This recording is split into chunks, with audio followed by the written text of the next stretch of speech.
Good evening to all our club members, to all people all over Scotland and beyond. Welcome to Allaby Burns Club's Anniversary Dinner 2021. Normally, at this time, we would all be making our way into the Brigadoon House Hotel to start our celebrations. However, as you are all too well aware, with COVID restrictions, that is now not possible. So once again, we bring this to you virtually. I'm very lucky, as I am actually in the beautiful hotel, to introduce our very exciting programme to you. To bring you something really special, we have gone back through our archives since 2014 and taken bits from various years and put it all together to make up one complete anniversary dinner. At this stage, I should point out that you may see some friends who are no longer with us. So please bear that in mind when watching. So folks, without any further ado, let us begin Burns Night 2021. Young Daniel Nicol, who piped the guests in earlier, will now pipe in the haggis. The address to the haggis will be given by another young member, Cameron Kerr, who previously received the Helen Wardle Trophy for this address. Then grace will be given by Bruce Kennedy.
Oh, there we go. Mr. Cameron Kerr will now address the haggis. Cameron's actually a former world champion at addressing the haggis. Am I right, Cameron? He is indeed.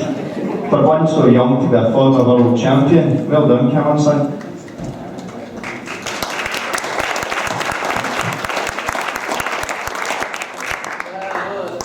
Fair for yet honest sonsy face, great chieftain, for the puddin' race, upon the maw ye tak your place. Pinch, tripe, or therum, who'll are ye worthy o' grace, as lines my arum. The groan and trencher, there ye fill, your hurdies, like a distant hill. Your pin would help to mend a mill in time of need. Through your pores, the dews distill. amber beat. His knife, say rustic, labour day, and cuts you up with ready slight, trenching your gushing entrails breath, like one he did. And then, oh, what a glorious thing! One weekend, rich, then one for one they stretch and strive, they'll tack the hindmost on they drive, till their wheels swell tight spill alive, bent like drums. Then all good men may slike to dive, be thanked hearts. Is there that out his French ragout, or oleum with star soup, or fricassee, would make her spew with perfect scunner, like stone with sneer and scold for you, on sick of dinner. Poor devil, see him out of his trash, his feckless as a withered rash, his spindle shank a good whiplash, his knee a nicked, through bloody flood or field to dash. Oh, how unfit! Mark the rustic haggis fed, the trembling earth resounds his tread. Clap in his wally never laid, he'll make it whistle, and bleaks and arms and heats will sned, like taps of thistle. Ye powers will mark mankind your care, and dish them out the bill of fare. Old Scotland wants nae stinking wares that joups and luggies. But if you wish her grateful prayer, gie her a haggis.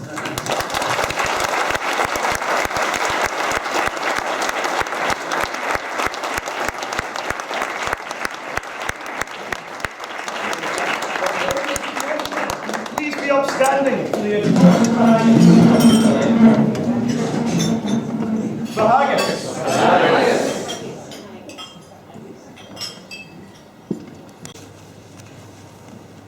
O thou who kindly dost provide for every creature's want, we bless thee, God of nature wide, for all thy goodness taught. And if it please thee, heavenly guide, we never must be sent, but whether granted or denied, Lord bless us with content. Amen. Amen. Now, if you have all finished your own haggis, neeps and tatties, then it's time to start our entertainment. Let me introduce our next three items to you. From last year's dinner, we have Holy Willie's Prayer by Stuart McKinley. Then, of A' the Airts by our well-loved folk group, Luath. Followed by a collated immortal memory, which will feature Jim Thompson, Jimmy Gibson, Bob Cameron, Kirstine McHugh and Donald Reed. Finishing this section, we have our very talented webmaster, Bob Thompson, giving us the Ronalds of the Bennells. This is Holy Willie's Prayer. O thou, who in the heavens dost dwell, O, as it pleases best thy sail, since yin to heaven and ten to hell, all for thy glory, and no for any good or ill lived in for thee. I bless and praise thy matchless might, when thousands thou hast left in night, that I am here, afore thy sight for gifts and grace, a burning and a shining light to this place. It was I, at my generation, I should get such exaltation. I would deserve most just damnation for broken laws, 6,000 years ere my creation through Adam's cause. When from my mother's womb I fell, the mighty plunged me deep in hell, to gnash my gums and weep and wail in burning lakes, where damned devils roar and yell, chained to their stakes.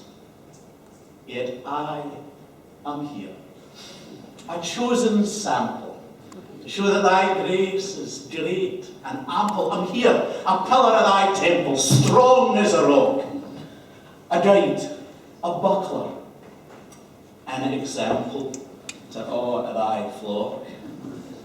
O Lord, thou kens what zeal I bear, and drinkers drink, and swearers swear, singing here and dancing there, with great and small, but I keep it by thy fear, free frae them all.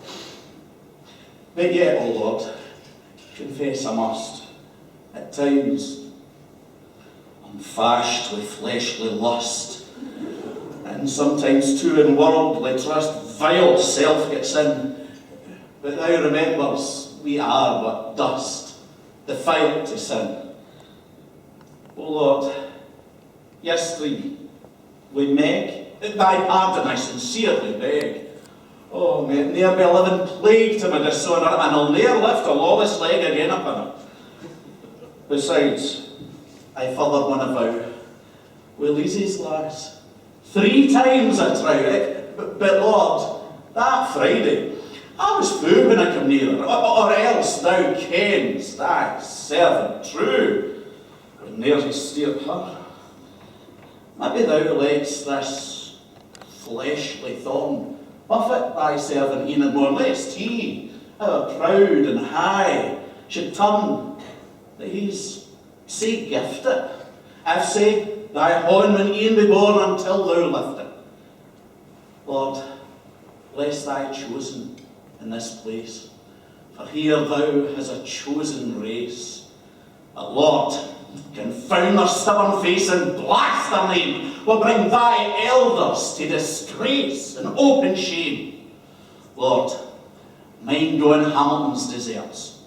He drinks, and swears, and plays at cards, and yet has the money taken hearts with great and small. For God's ain priests the people's hearts he steals awa. And when we chase them therefore, thou quench we break sick explore, and set the world in a roar of laughing at us. Curse thou his basket in his store, kale and potatoes. Lord, hear my earnest cry and prayer against the presbytery at air. Thy strong right hand, Lord, might it bear up other needs, Lord. Weigh it down and dinna spare for their misdeeds. O Lord, my God, that glib-tongued bacon, my very heart and soul are quaking to think how we stood, sweating, shaking, and swat with dread, while he, with hanging lip and snaking, held up his head. Lord, in thy day of vengeance, triumph, Lord, visit them who did employment, pass not in thy mercy by them, nor hear their prayer, but for thy people's sake destroy them and dinna spare.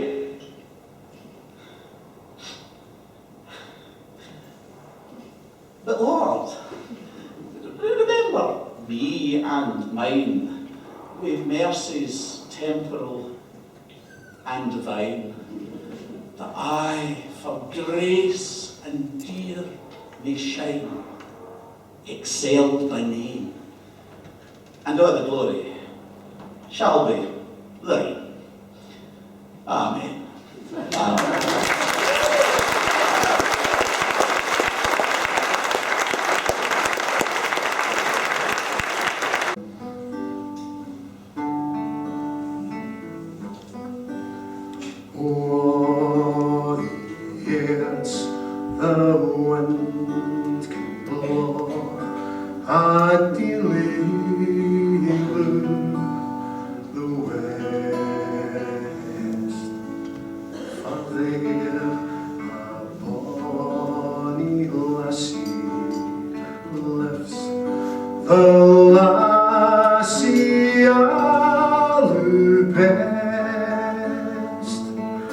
Their wild woods grow and rivers roll, and money a held between.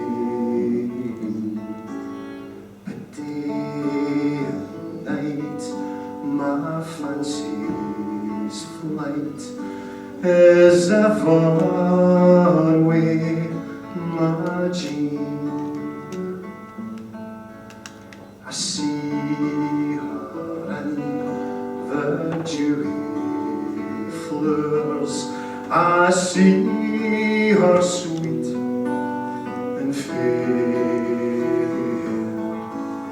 I hear her in the tune for birds. I hear her chant the air. There's not a bonny flower that springs by fountain shore green. There's not a bonny bird that sings but minds me o' my Jean.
Yes, the wind can blow a delay the west, for there a bonny lassie lives, a lassie alloo best. Their wild woods grow and rivers roll, and many a hill between. But day and night my fancy's flight is ever away, my Jean. Thank you.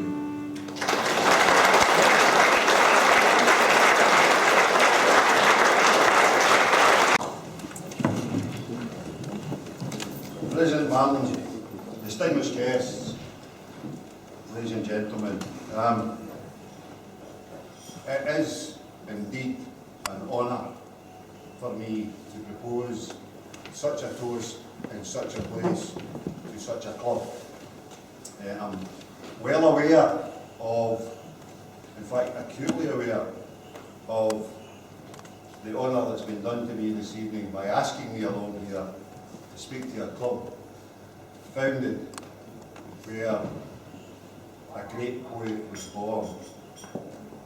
And it's an immortal memory, ladies and gentlemen, because his essence, his spirit and his genius are still with us, and that makes him immortal.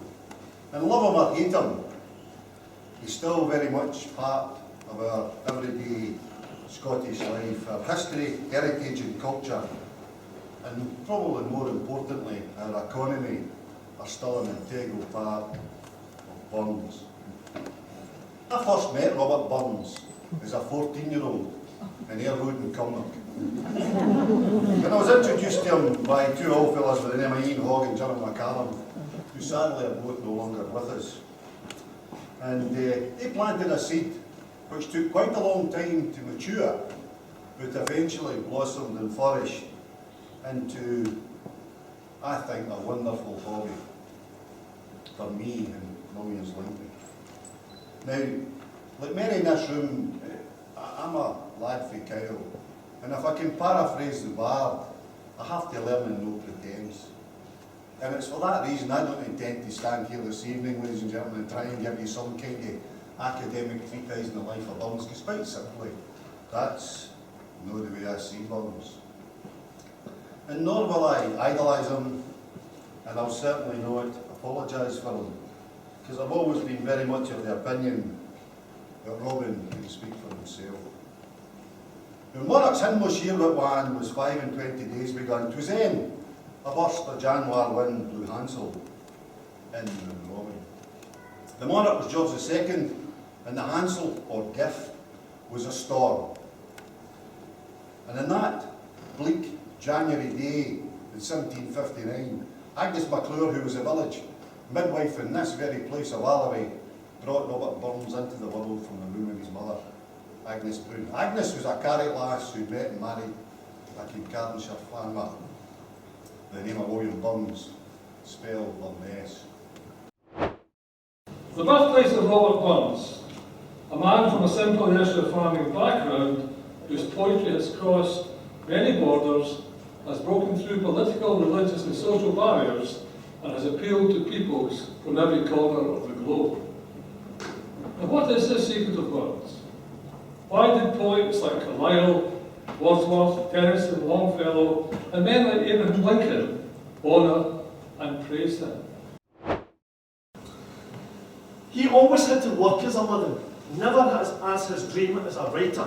It was only later on in life, when he was ill down in Dumfries, that he could devote any time to his songs. It was almost like there was kind of two lives. One as the kind of tenant farmer, the worker, and the other as the avid reader, the writer, the poet, the songster. Considering Burns started in the farm at the age I started Heathfield Primary School, and he became the principal farm labourer at the age of 15. And when you look at that legacy of work, that canon of work he's left behind as a legacy, he must have had one hell of a work ethic. You know, it's been said before that he was a workaholic, not an alcoholic, or some sort of sex addict. But one poem stood out for me at this point in my life, one of Burns's early poems. Man Was Made to Mourn is a poem set on a chill November evening. And our protagonist, the man who's writing the poem really, who I think we probably think is Burns, is walking along the banks of the Ayr, and he meets a man who looks tired and weary. He's got hoary hair. And they converse about the plight of the common man. It's a very long poem. Burns actually calls it a dirge. But there are 3 verses later on in the poem which really did something to me. The older man talks to our young protagonist, and he says, "Many and sharp the numerous ills inwoven with our frame. More pointed still, we make ourselves regret, remorse, and shame. And man, whose heaven-erected face the smiles of love adorn, man's inhumanity to man makes countless thousands mourn. See yonder poor o'erlaboured wight, so abject, mean and vile, who begs a brother of the earth to give him leave to toil. And see his lordly fellow worm, the poor petition spurn, unmindful, though a weeping wife and helpless offspring mourn. If I'm designed yon lordling slave, by nature's law designed, why was an independent wish e'er planted in my mind? If not, why am I subject to his cruelty or scorn? Or why has man the will and power to make his fellow mourn? Man Was Made to Mourn, like To a Mouse, opened up for me a sense of universal truth. This was the time of Margaret Thatcher, of major social discomfort on a number of levels for me. And for Burns, this was also a reality for him of the ills of tenant farming in the 18th century, a time of huge political upheaval, but also revolution in farming. For the first time in my life, I became aware of history, of Scottish history, of a story, a narrative that I should know, that I should care about. And not only did it instill in me a wish to find out more, it stayed with me. But Burns didn't approve of this at all and wished that men should not be judged by the coat that they wore, but instead by their innate value as human beings. A man's place in the world should not be measured by his origin or by pounds, shillings and pence. For thus the royal mandate ran, when first the human race began, the socially friendly honest man, whate'er he be, 'tis he fulfills great nature's plan, and name but he. Now this is a truly noble sentiment, and one which repeatedly shows itself in Burns' work, that honesty and innate worth should be paramount in the judgment of the individual. The honest man, the earthly poor, is king of men for all that. And Burns stopped this notion time and time again with a great fervour and insistence, scarcely marks by anyone's sins. The supreme revelation of the worth of a man's soul. He considered that the ordinary people were central to life's great plan. They were the lights of Burns' vision, and in this plan he saw all mankind, regardless of position, uniting as brothers. For all that, and all that, it's coming yet for all that man to man the world o'er, shall brothers be for all that. This is Burns at his best, reminding us of the true values of life, and these sentiments are repeated time and time again in his writing. And of course, Burns was responsible for the song that is sung at gatherings all over the world, the international anthem of friendship, so dear to we emotional Scots. Love of home, love of family, friendships, and love of our childhood days. We twa have in about the braes and pu'd the gowans fine. We've wandered many a weary fit sin auld lang syne. We twa hae paddled in the burn, frae morning sun till dine, but seas between us braid hae rode sin auld lang syne. And there's a hon my trusty fear, and he's a hand o' thine, and we'll tak a richt good willywag for auld lang syne. That is an example of the power of the pen of Robert Burns, making the whole world sing with us. So in his 37 short years, Robert Burns gave to the Scottish people, and through the Scottish people to the whole world, a heritage of song and poetry which all mankind can immediately relate to, and we'll hear some of our own favourites tonight, I've no doubt. He wasn't given to using words for the sake of it. Anyone in any country can quickly understand the bard when he says, a man's a man for all that. Man's inhumanity to man makes countless thousands mourn. But with some gift the power to gie us, to see ourselves as others see us. No man can tell time nor tide. If you want to do it today. Rank is but the guinea's stamp, the man's the gowd for all that. I free off hand the story tell, when we are bosom crony, but I keep something to yourself, you seldom tell to one. Give me ye spark o' nature's fire, that's all the learning I desire. Then gently scan your brother man, still gentler sister woman, though they began a kin and rag, to step aside is human. Forgiveness always shines through. Ladies and gentlemen, he lit a star over Scotland which today shines still brighter. He worked hard, and he most certainly must have written something every day of his adult life, and he worked, reworked, and revisited poems and songs time and time again. And I apologise if you've heard the next bit, but that song reminds me that Scottish school children are always right. When your new museum opened in Alloway, the Herald ran a piece about what Scottish school children thought of Burns. The one you might appreciate is that many of them thought Burns was born in an alleyway. But my favourite was that he died of romantic fever. And that we're talking about him and celebrating the best of his art tonight, so long after all the fuss of his very short life, is testament to Burns' standing in our lives. It's not just about celebrity. It's because Burns did and continues to do something very special in the work he left behind him. Ladies and gentlemen, please may I ask you to be upstanding if you're able and raise your glasses. And allow me to propose the toast to the immortal memory of Robert Burns.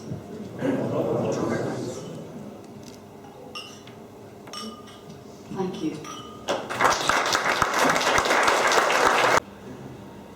So this one's called The Ronalds of the Bennells.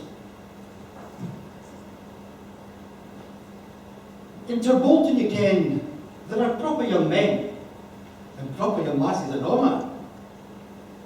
But ken you the Ronalds that live in the Bennells? They carry the grief for the Orma. They're fair as a laird, and really can spare they'd money to talk of them Orma. To proper young men you'll clink in the hand, gold guineas, 100 Orma. There's Amy called Jean. I wouldn't have seen as bonny a lass as Brahma. For sense and good taste she can vie with the best, and a conduct that beautifies all man. The charms in the mind, the languor they shine, the mere admiration they draw man. While the peaches and cherries and roses and lilies, they fade, and they wither away man. If you be from Miss Jean, tak this for a friend, a hint of arrival or twoma. The leather black buyer would gang through a fire if that would entice her a woman. The laird of Bray Heat has been in his speed for more than a town or a twoma. The laird of the Ford would strut on a board if he can't get her a twoma. Then Anna comes in, the pride of her kin, the boast of our bachelor's oma. Sae sonsy and sweet, sae fully complete, she steals our affections a woman.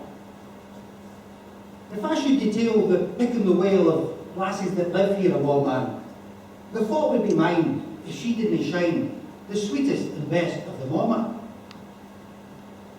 I lure myself, but Denny will tell, my poverty keeps me in awe. For making her rhymes and working, at times, there's little or nothing at all. Yet I wouldn't choose to let her refuse or hate in her power to say no man. For though I be poor, unnoticed, obscure, my stomach's as proud as the mama. Though I can ride in wheel-booted pride and flew on the hills like a crow man, I can hand up my head with the best of the breed, though fluttering ever so braw man. My coat and my vest, they are Scotch of the best.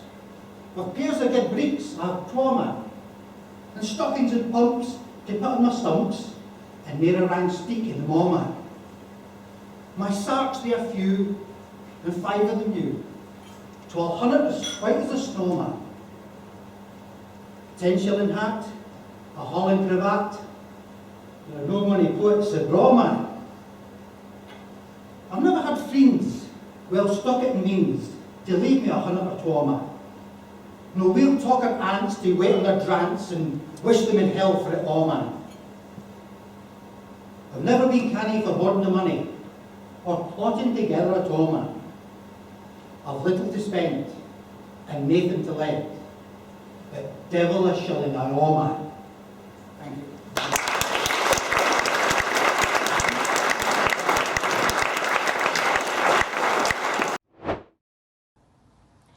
Now, I'm delighted to introduce the Alloway Burns Club Choir, singing Bonnie Weething and I Like Coin by Yontun.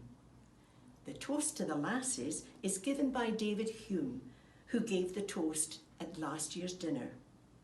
And to finish the section, we have our very own talented Bill Duncan giving us a shortened version of Tam O'Shanter.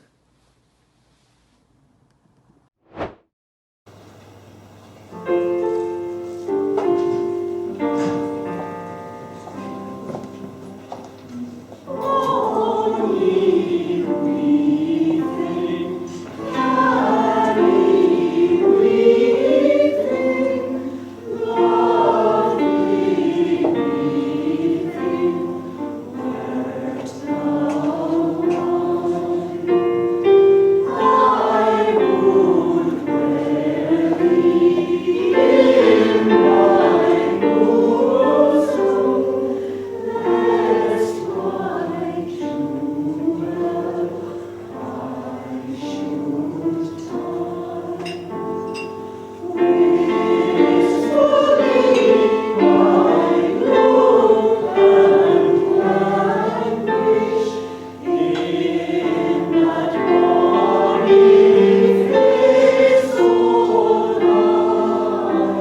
sorry, that's for tomorrow. Sorry. Dear friends, we're here today to remember and give thanks for the life of dear Annie. Oh, no, that was last week. Seriously, Lady President, Maureen, thank you for your very kind invitation to along this evening and also to deliver the toast to the lassies. I read in my preparation that the toast to the lassies should be humorous and witty and entertaining. When I read that, I thought that Maureen had chosen the wrong person, because Church of Scotland ministers are not known for their wit, their humour, or their entertaining repartee. But tonight I'm going to stick to a well-known minister's Bible, and that is the 3-point sermon. So tonight there's going to be an introduction, there's going to be some light-hearted bits, and then there's going to be the serious bits. It's up to you to work out which bit belongs where. But before I start, I should say, ladies, that I looked around the room earlier and I couldn't help but notice that you've gone to a great deal of effort. You've spent a huge amount of time and no doubt a great deal of money getting the men ready tonight. So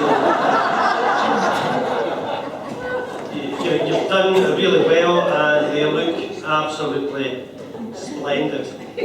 But as I thought about preparations, I thought that I would just use the sermon that I preached up at Alloway Kirk this very weekend last year. But then I realised that half of Alloway Church are here, so that wouldn't be a good idea either. So it was back to the drawing board. Being from Kilmarnock, however, and I should tell you this, that Jimmy Gibson was my teacher at school 20 years ago, when I was in secondary 1. But being from Kilmarnock, I realised that there was only one place that I could start in my preparations for this evening, and that, of course, is the Kilmarnock edition. A collection of poetry by Burns, first printed by John Wilson of Kilmarnock on the 31st of July, 1786. And as I read through the first edition, the Kilmarnock edition, it led me to think about what was the motivation behind Burns's poetry. What was it that led Burns to these poems and to these titles? So I decided to do some research on the internet, and I came across a wonderful website, and I'm assured it's a very kosher website. It's very accurate and explains the songs and poems penned by Burns. However, I wouldn't vouch for the reliability of the website, but I'm sure it's true enough. So this evening, let me tell you about 3 of Burns's poems and how they became to be as they are. Firstly, Burns was on his way to Kilmarnock to meet with his friend Robert Muir. And as he got to Kilmarnock, he visited a hostelry or two and had a few drinks, and then he met up with his pal Robert. They had some more drinks, and Burns was getting a bit the worse for wear from his drinks, and in the corner he spied these 2 women, and he thought, I fancy those women, and I think they fancy me. So Burns went across to the 2 women, and they had a few more drinks together, and the women said to Burns, do you want to come home with us? And Burns, of course, said aye. And he went home with these 2 women, and he had his wicked way with them. And the very next morning, Burns wakened up. The alcohol had gone, and he sat up in the bed and looked at these 2 apparitions beside him. And what had been beautiful bells the night before were creatures from the Blue Lagoon. Burns went away into the corner and wrote the poem, The Twa Dogs.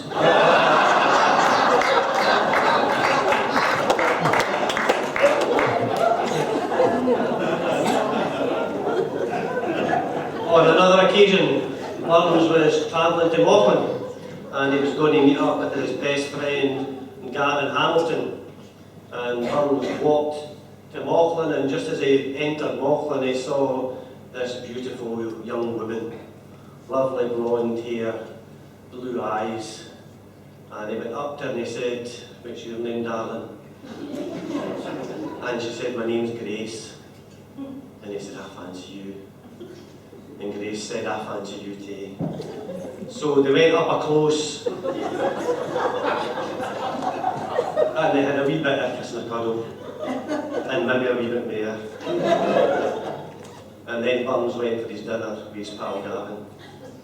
And he had his dinner, and as he was walking home, he saw this beautiful woman, brunette, big lovely brown eyes. And he went up to her and he said, "What's your name?" And she said, "My name's Grace." He said, "I fancy you." And she said, "I fancy you." So they went up a close, and they had a kiss and a cuddle and maybe a wee bit more. And Burns went home and he wrote another 2 poems. A Grace before dinner.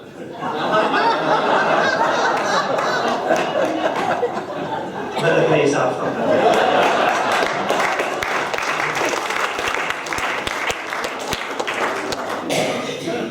And there was another occasion, Burns was walking home to Erlisland Farm in Dumfriesshire.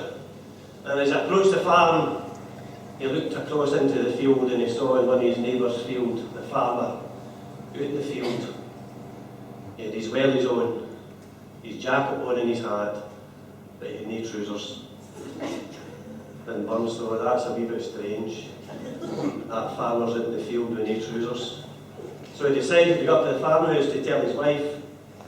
So I approached the farmhouse and knocked on the door and he said, "Ellie, Jimmy's out there with full no trousers on." And she said, "Ah well, he was out last week without his scarf and he got a stiff neck."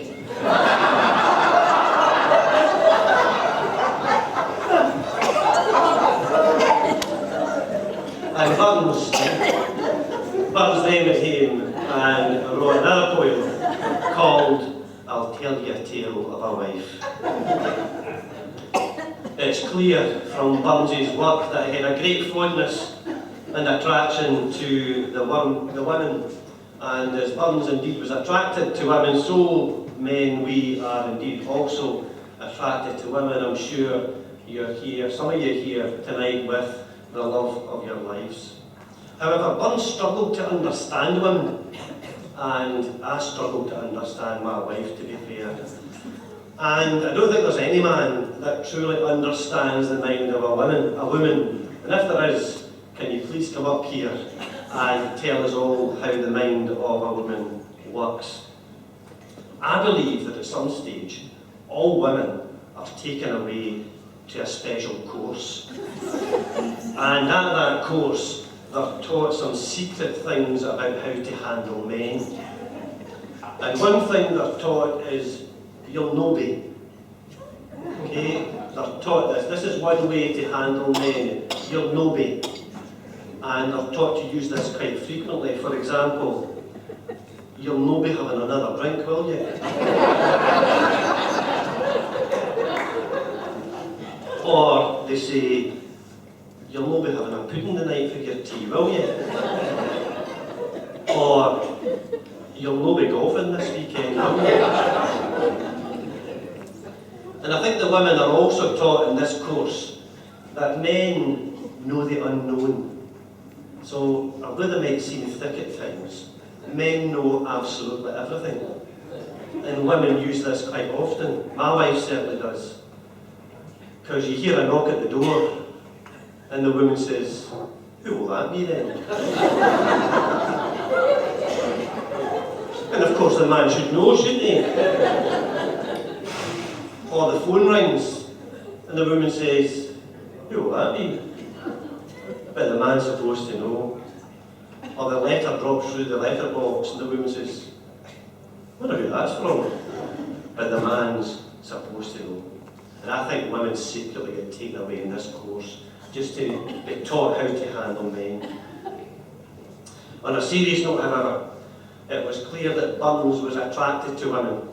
And unlike most of us men, Burns was able to express his emotion. My wife's always telling me, you're like a cardboard cutout. You need to express your emotion. And even Burns could do this at the age of 15.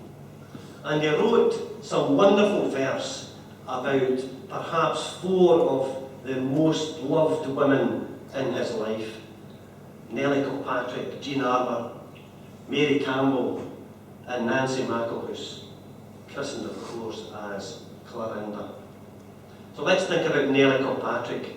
Burns met her in 1774 when he was aged 15. He worked in the farm at Mount Oliphant with Nellie. Nellie was his first love, and he dedicated a poem to her. Now, men, just think about this. Could you write poetry like this at 15, or indeed, could you write it just now? Let me just give you a couple of verses from Handsome Nell. Oh, once I loved a bonny lass, and I love her still. And whilst that virtue was my breast, I love my handsome Nell.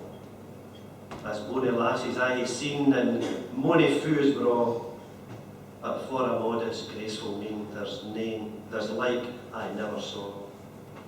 She dresses I say clean and neat, both decent and genteel, and then there's something in her gait, gars only dress look real. A gaudy dress and gentle air may slightly touch her heart, but it's innocence and modesty that polishes the dart. 'Tis this in Nellie pleases me, 'tis this enchants my soul, for absolutely in my breast she reigns without control. Is that not just beautiful? I wish I could write something like that. My wife would be chuffed to bits if I could write something like that as well. And then there was Jean Armour. Of course, he married Jean Armour. Met her in 1784. It's 9 children, of which 3 survived, and her last child, Maxwell, born on the day of Ravi's funeral. And Ravi wrote these words about Jean. Of all the airs the wind can blow, I dearly like the west. For there's the bonny lassie lives, the lassie I love best. There's lilies grow and rivers row, and mony a hill between. But day and night my fancy's flight is ever way my Jean. I see her in the dewy flowers, I see her sweet and fair. I hear her in the tuneful birds, I hear her charm the air. There's no a bonny flower that springs by fountain shore green. There's no a bonny bird that sings, but reminds me of my Jean. He certainly was able to show his emotion, this man Burns. And then there's Mary Campbell. This one breaks my heart, I've got to say. Mary Campbell met her while attending church in Terbolton. She was born in Dunoon, so he cried her his Highland Mary. But Mary died from typhus in Greenock in 1786, aged 23. And this is what Burns says about Mary. Ye banks and braes and streams around the castle o' Montgomery. Green be your woods and fair your flowers, your waters never drumly. Their summer first and fall her robes, and there the largest tarry. For there I took the last farewell, O my sweet Highland Mary. How sweetly bloomed the gay green buck, how rich the hawthorns blossom, as underneath their fragrant shade I clasped her to my bosom. The golden hours and angels' wings flew o'er me and my dearie, for dear to me as light and life was my sweet Highland Mary. With mony a vow and locked embrace, our parting was full tender. And pledging after to meet again, we tore ourselves asunder. But oh, fell death's untimely frost, that knit my flowers so early, now greens the sod and calls the clay, that wraps my Highland Mary. Oh, pale, pale now those rosy lips, I after kiss sae fondly, and closed for aye the sparkling glance, that dwelt on me so kindly. And mouldering now in silent dust, that hair that loved me dearly, but still within my bosom's core, shall live my Highland Mary. And finally, we've got Nancy McElhouse. He met Nancy in Edinburgh in 1787. There was a mutual attraction, but Nancy was a strict Calvinist and she didn't want any dirt sticking to her, so they came up with this pseudonyms Clarinda and Sylvander. But Nancy went away to Jamaica to reconcile with her estranged husband. And Burns writes this: Clarinda, mistress of my soul. Clarinda, mistress of my soul, the measured time is run. The wretch beneath the dreary pall so marks its latest sun. To what dark cave of frozen night shall poor Sylvander he, deprived of thee his light, life and light, the sun of all his joy? We parted but by these precious drops that fill thy lovely eyes. No other light shall guide my steps till thy bright beams arise. She, the fair sun of all her sex, has blessed my glorious day, and shall a glimmering planet fix my worship to its ray. So as I conclude then, perhaps we should try to be more at Burns. We should try to express our emotion to those that we love so dearly. And we can begin by thanking them for their company this evening and for looking so fantastic as they joined us. Gentlemen, can you please be upstanding as we toast the lassies? To the lassies.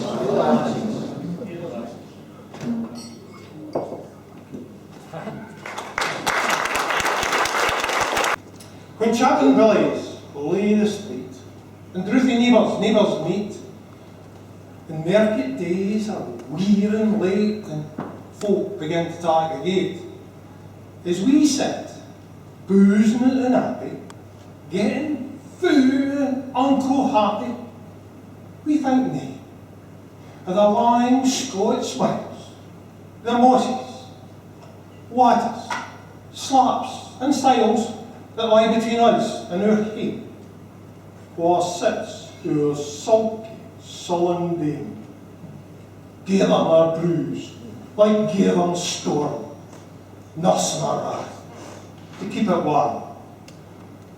This truth fund honest Tam O'Shanta, is he for air in wichtig canta.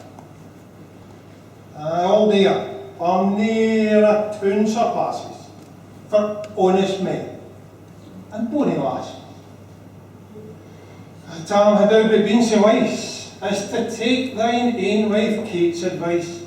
Oh, she tell thee well, thou wast a skill, a blether, bluster, drunk, blether, but for November to October, in market night thou wasna sober. Malcolm Elder the miller, thou sat as long as he had saw. Never naig that caught a shoe on, the smith, and you get roan full. And at the Lord's house, even on Sunday, thou drank with Captain Jean till Monday. Aye, she prophesied that late or soon thou wouldst be found drowned deep in doom, or catch the warlocks in the murk by Ali's old haunted kick. Ah, gentle dames, it does me great to think how many a counsel sweet, how many lengthy, sage advices the husband for the wife despises. But to our tale. In market night, Tam get planket uncorrect. Fast spinning old blazing finely, with reaming swats they drank divinely. That is elbow, Suitor Johnny, his ancient, trusty, drouthy crony. Tam would him like a very brother. They'd been fou for weeks together.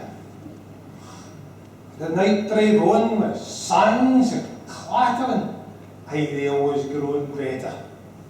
The landlady and Tam grew gracious with favours secret, sweet and precious. The suitor tell his queerest stories. The landlord's laugh was ready chorus. The storm without could roar and rustle. Tam didn't mind the storm a whistle. care, man, to see a man so happy. He drowned himself amongst the nappy. His bees fly home with loads of treasure. The minutes wind their way with pleasure. Kings may be blessed, but Tam was glorious, or our elves alive, victorious. But pleasure is like poppy spread. You pick the floor, the bloom is shade.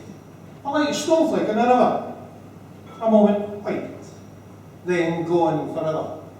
I like the borealis rays, it flits ere you can point its place, or like the rainbow's lovely form, a vanishing amid the storm.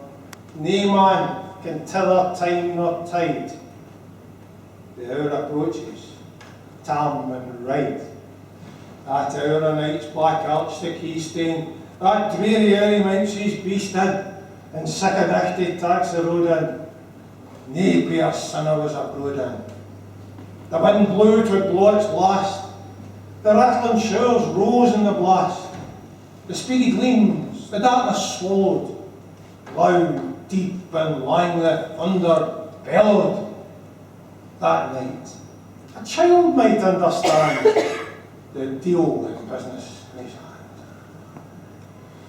Well mounted on his grey mare Meg, oh better never lifted leg, Tam scalpel on through dump and mire, despising wind and rain and fire.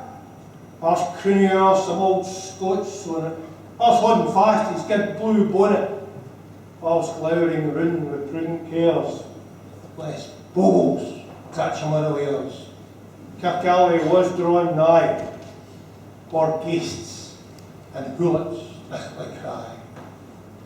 By this time he was across the ford, or in the snow the chaplain's moored, and by the brook in Beaglestane, or drunken Charlie Braxneg Bane, and through the wind and by the cairn where the hunters fun the murdered bairn, and by the thorn up in the well where Mungo's mother hanged herself. Before him down poured all his floods, the doubling storm roared through the woods, the lightnings flashed from pole to pole, near and more near the thunder roared, and glimmering through the groaning trees, Kirkcaldy seemed in a blaze. Throughout Cabol the beams were glancing, loud resounded mirth and dancing. Inspiring bold John Barleycorn, oh what dangers thou can make us scorn. With two penny, with fair and evil, with Uske Bay, we faced the devil. I the swat say ringed in Tammy's rodel. Fair play, he cared nae deals a borrow. But Maggie stood sair astonished, until by hand and heel admonished, she ventured forward to the left. And wow, Tam saw him on close sight. Wallops and witches in a dance. Oh, nae could tell the old dog knew for France, but hornpipes, jigs, spays and reels put life and metal in their heels. When it bumped to the east, there sat all Nick in shape a beast.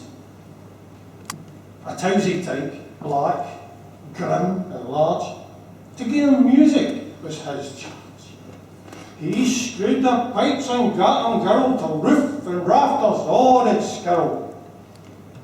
Coffins stood in like open presses that showed the dead in their last dresses, and by some devilish cantrip slight, each in its cold horn held a light, by which heroic Tam was able to note upon the Haley table a murderer's banes and jibbeterns, tall, spine-line, wee uncrescent bairns.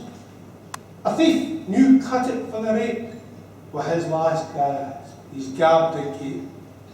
5 tomahawks were blood red rusted, 5 scimitars were murder crusted. A garter a baby's throat had strangled, a knife a father's throat had mangled, by which his ain son alive bereft, the grey hairs yet stacked to the heft, and near horrible and awful, but to name would be unlawful. How Tam stood, amazed and curious, as mirth and fun grew fast and furious. The piper loud and louder blew, the dancers fast and faster flew. The reel, the set, the cross, the clicker, to Lilka, Cal and Swat and Rika and Custer Durries to the lark, and like it at it in a sark. Oh Tam, had they been queens, all plump and strapping in their teens? The sarks, instead of creasy flannin, had been snow white 1700 linen.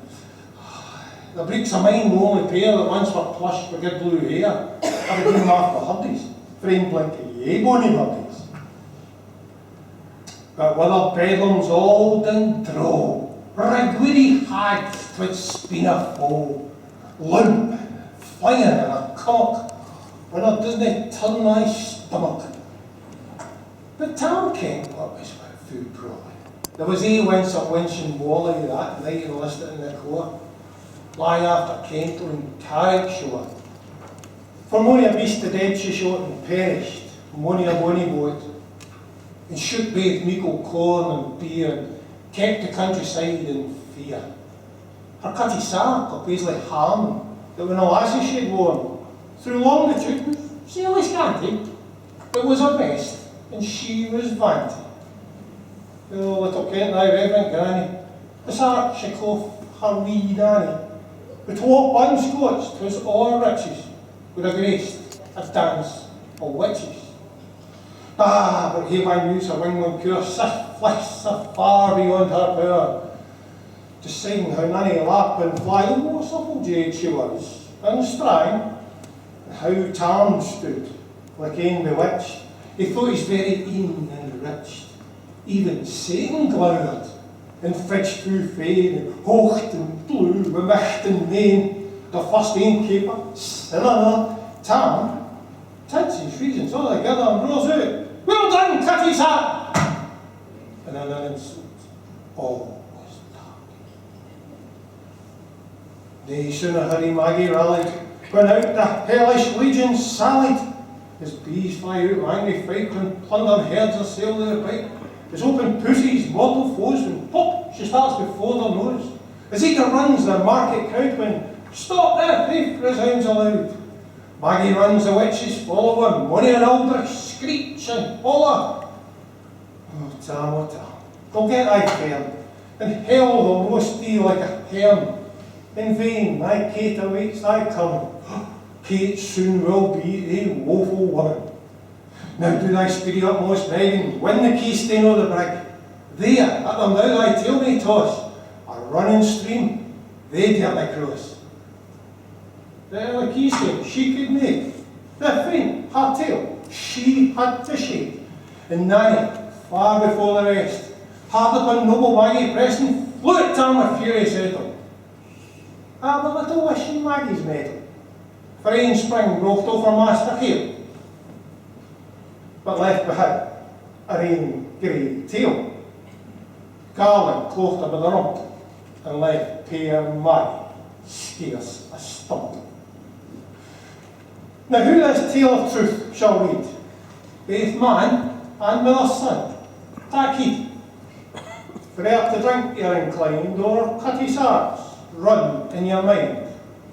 Just think, you may pay the joys our dear.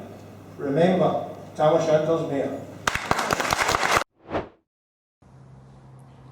Opening our last section is the lovely Sophie Craig singing The Lee Rig. The reply to the lassies given by two very talented ladies, Cathy Costello and Carol Kennedy.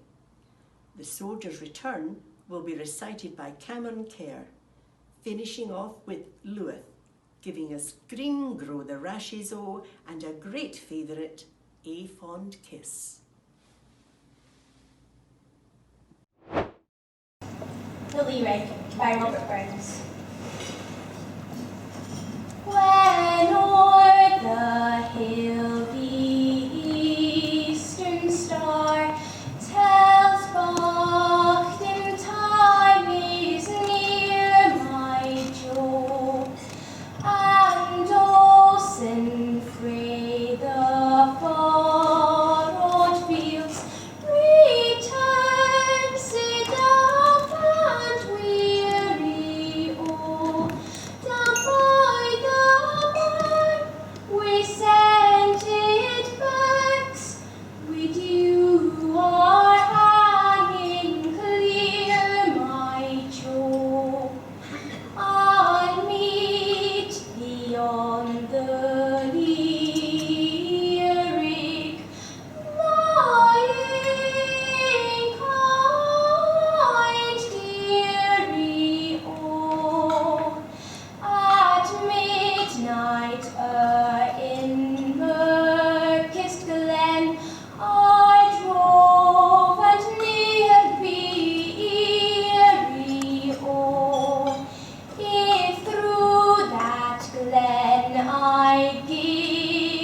Us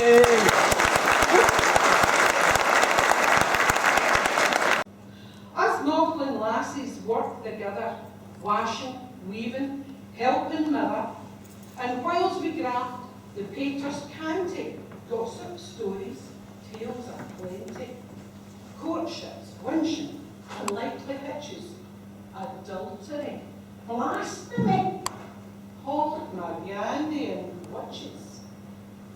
See, it wasn't hard for me to find out about the awesome young shaver, which said a load to my loins and make my legs up. That's Rab Burns, I was told, ploughs the fields up at Mossgiel. You had seen him out walking with that dog at his heel. An older lass told me he was in Smitten Nell when they'd both been bit bairns, and she has mind of him well. For what she recalls, he was late and sincere, just a bit laddie in his 15th year. Aye, but no so sweet now, griped another gilpie, but he's burnt wee best painting, my cousin told me. Yon fairy wee quine for him did care, and now has to sit on the creepy chair. And he's a bit o' a bardie, clipped to read he'd at last.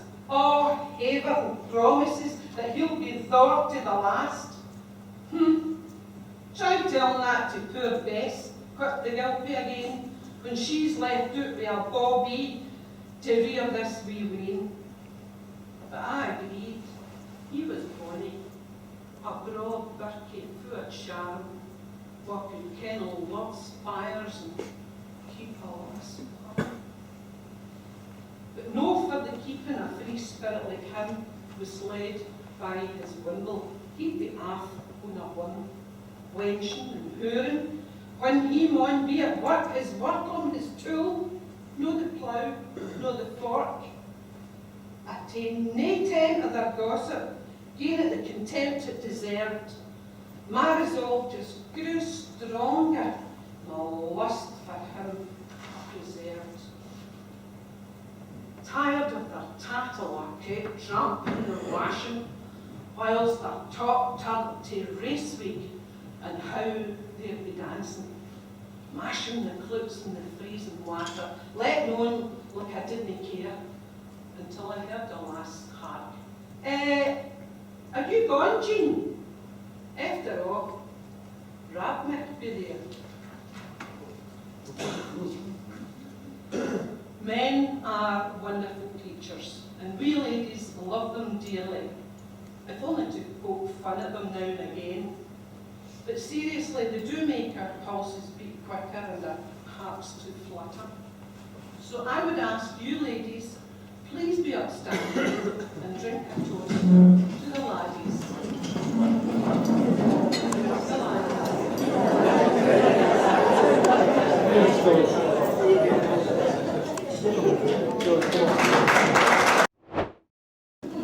So there we are, lads. You can start to really charm your lady's heart. Just scribble down a line or two and tell her what she means to you. Some heartfelt words with sentiment real to let her know just how you feel. Whether you sing them or recite out loud, they will surely make your lady proud. Because I am certain of one thing, that when my hubby starts to sing, my heart begins to pick up pace, to see the look upon his face. As words of Burns, he sings aloud, I do really feel rather proud. As women do feel everywhere when men they love show how they care. And then, like Jean Rab's wife and friend, we'll stick by our men till the end. Because, lads, although we know you fuss, you're a very special part of us. We can't help ourselves. We put up with your habits. You make us mad.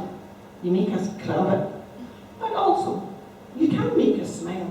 And sometimes even once in a while, a cup of tea, a bunch of flowers, have wonderful romantic powers. We forgive you almost any mistake if for just a moment you will take the time to make us feel the one. That is your moon, your stars, your sun. Wouldn't that be grand, ladies? So gentlemen, unleash your inner poet like Robert Burns found words to say it. You see her in the dewy flowers, you see her sweet and fair, you hear her in the tuneful birds, you hear her charm the air. And if you do all this, my lads, your future life will not be bad. For like Jean Armour and Kate O'Shanter, we ladies will accept your banter, your little foibles, your winsome ways will charm us all our livelong days. So ladies, raise your glasses high, with a smile, a nod, and perhaps a sigh. Gentlemen, we love you too, and here's our ladies' toast to you, to the lads. Thank you.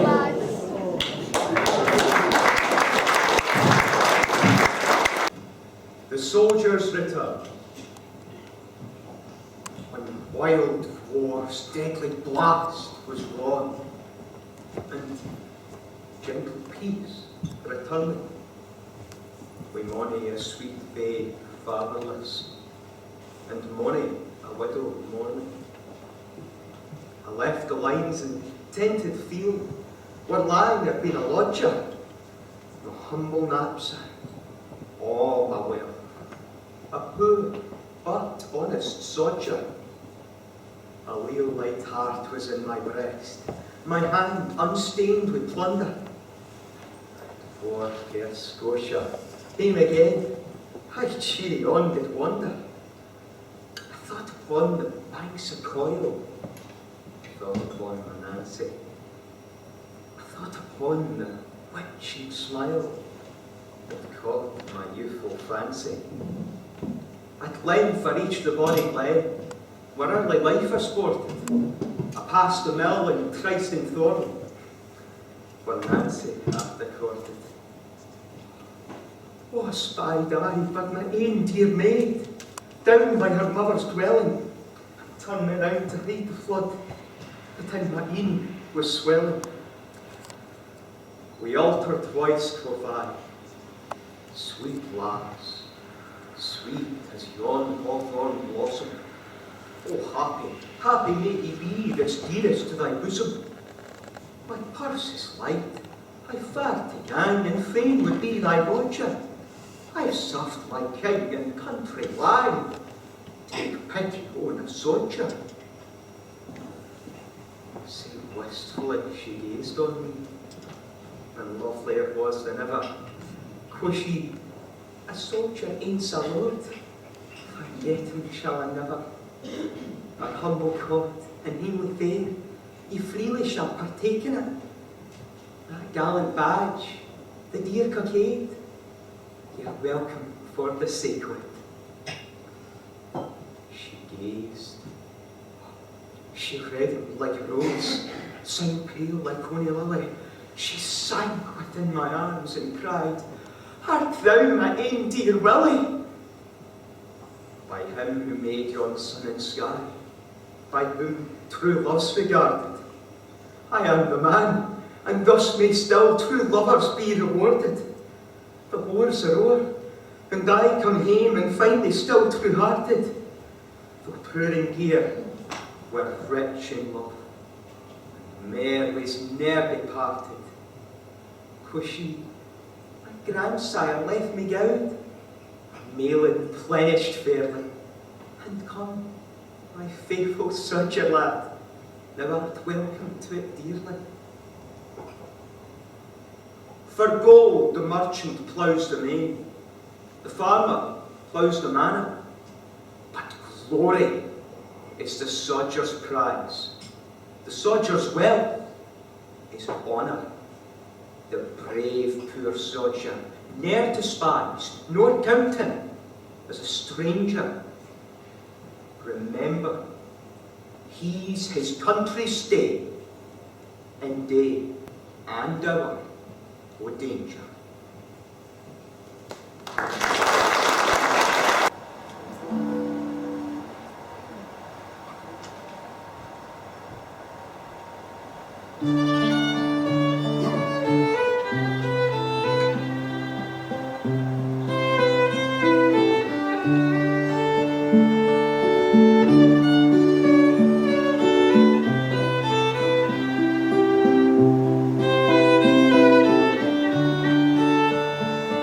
There's naught but care in every horn, and every year that passes, oh, that signifies the life of man, and 'twana for the lassies, oh, green grow the rashes, oh, green grow the rashes, oh, the sweetest years that e'er I spent were spent among the lassies, oh, nature's sweet as the lovely dears, her noblest work she classes, oh, apprentice what she tried on man, and then she made the lassies, oh, green grow the rashes, oh, green grow the rashes, oh, the sweetest years that e'er I spent were spent among the lassies, oh.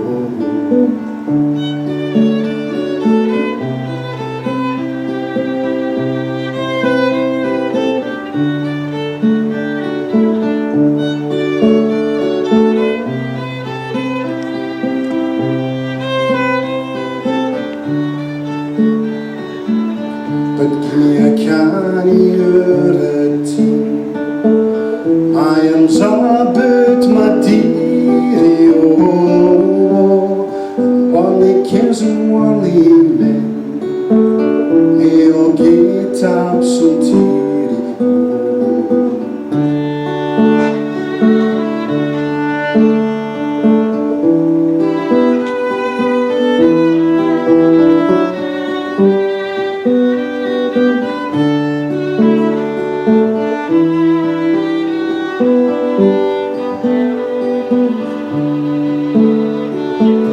For you see, she sneer at this, you're noch but senseless asses, oh, the wisest man the world e'er saw, he dearly lured the lassies, oh, all nature sweet as the lovely dears, her noblest work she classes, oh, apprentice what she tried on man, and then she made the lassies, oh, green grow the rashes, oh, green grow the rashes, oh, the sweetest years that e'er I spent were spent among the lassies, oh, green grow the rashes, oh,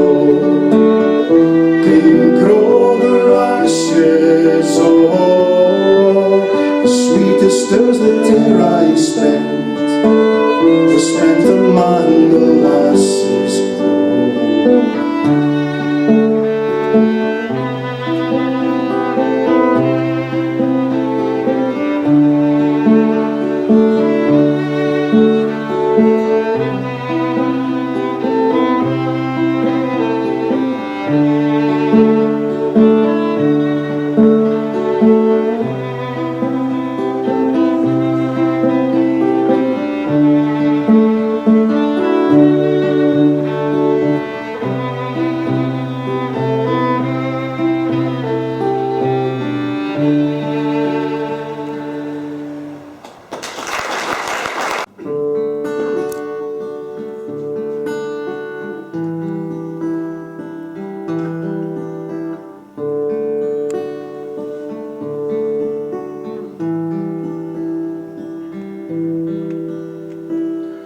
Hey, fond kiss and then we sever. Hey, farewell and then forever. Deep in heart-wrung tears I'll pledge thee, warring sighs and groans I'll wait thee.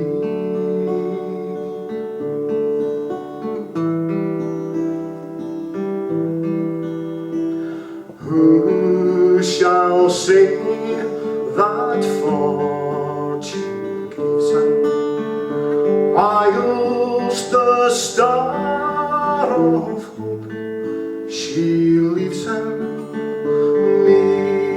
Many cheerful twinkle lights me, dark despair around benighs me.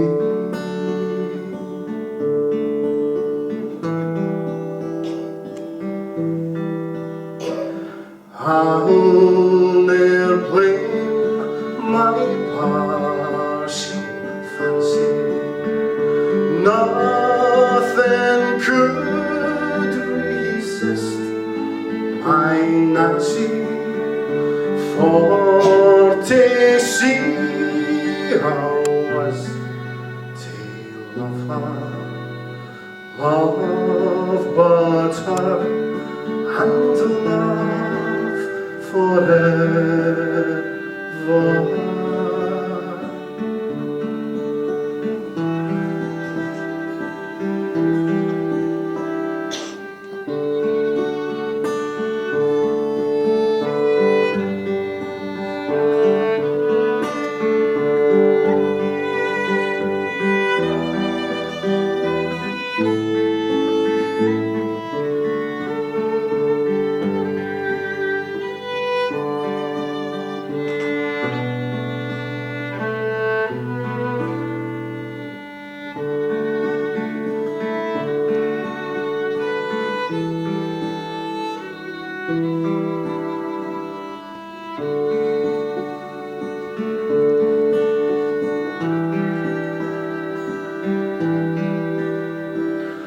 Had we never loved so kindly, had we never loved so blindly, never met and never parted, we would ne'er been broken hearted.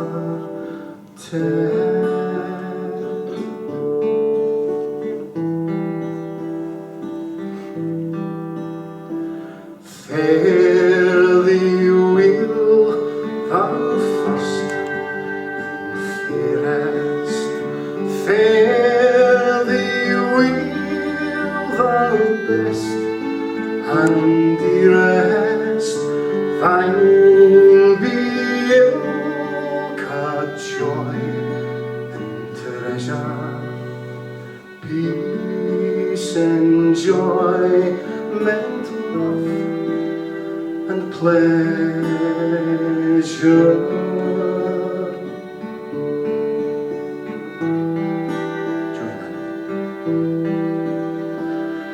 Hey, fond kiss and then we sever. Hey, farewell, alas, forever. Deep in heart-wrung tears I'll pledge thee, warning sighs and groans I'll wait thee.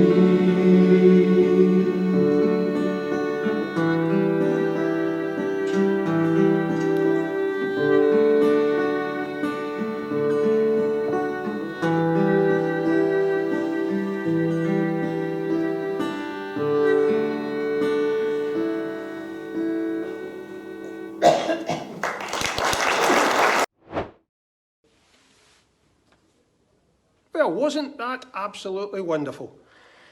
Now, it has fallen on me to propose the vote of thanks.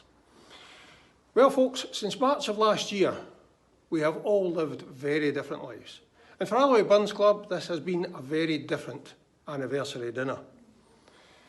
And I know that all the guests, all the speakers, all the readers, singers and musicians have all been thanked before, but I would like to take this opportunity to thank them once again for their wonderful input in tonight's proceedings. The dinner did not just appear on your screens. There was a lot of hard work went into its production. At the beginning, I would say that this was the brainchild of our very own Malcolm Ferguson, past president of the club. He nurtured it all the way from conception to the final programme. I feel that that is yet another demonstration of how lucky we are to have our Malcolm in the club. Well done, sir. Working with Malcolm was the council. And the council put their shoulder to the wheel and we can see the results. Well done, folks. Now, as you can see, this has been a digital production, and when you put on such a production, you need to depend on somebody that knows what they're doing. And we did exactly that.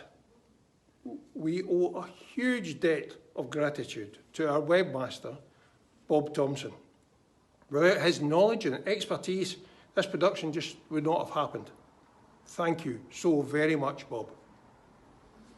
Now, this has been a team effort. And with every good team, you need a good team leader. We are so thankful to our president, Maureen Reach, taking the helm and leading the club through these strange and uncertain times. She didn't know that when she took the chain of office, she was going to end up as a digital star. Thank you, Maureen. Finally, huge thank you to you, our viewers. Thank you for taking the time to wherever or wherever you are to watch this virtual anniversary dinner. We really hope that you enjoyed it as much as we did. Thank you.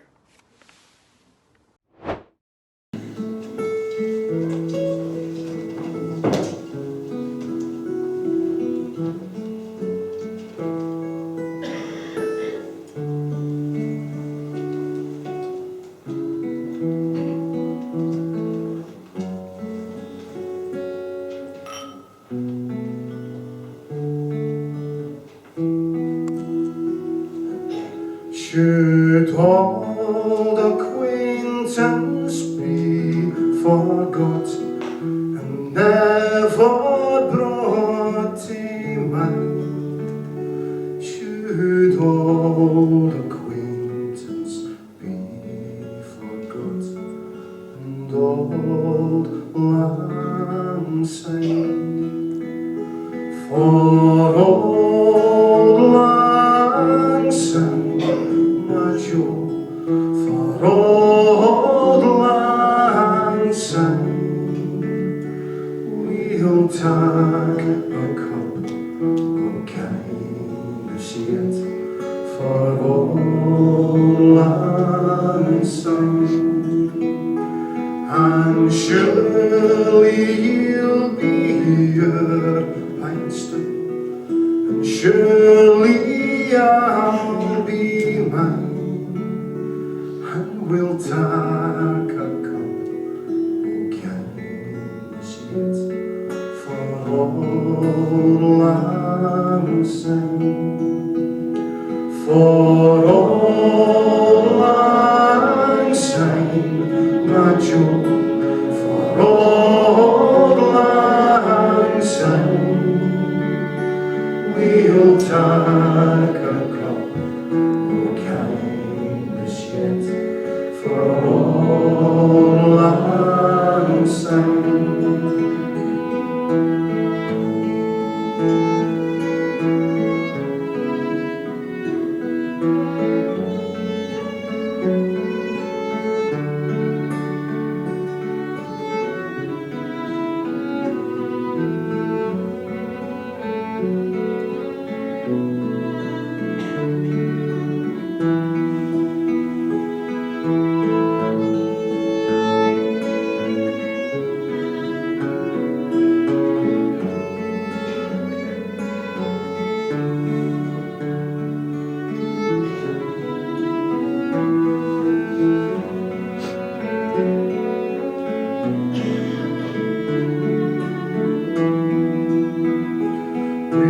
twa he ran about the braes, and put the gowans fine, but we've wanted money a wee fit, sing all and sing.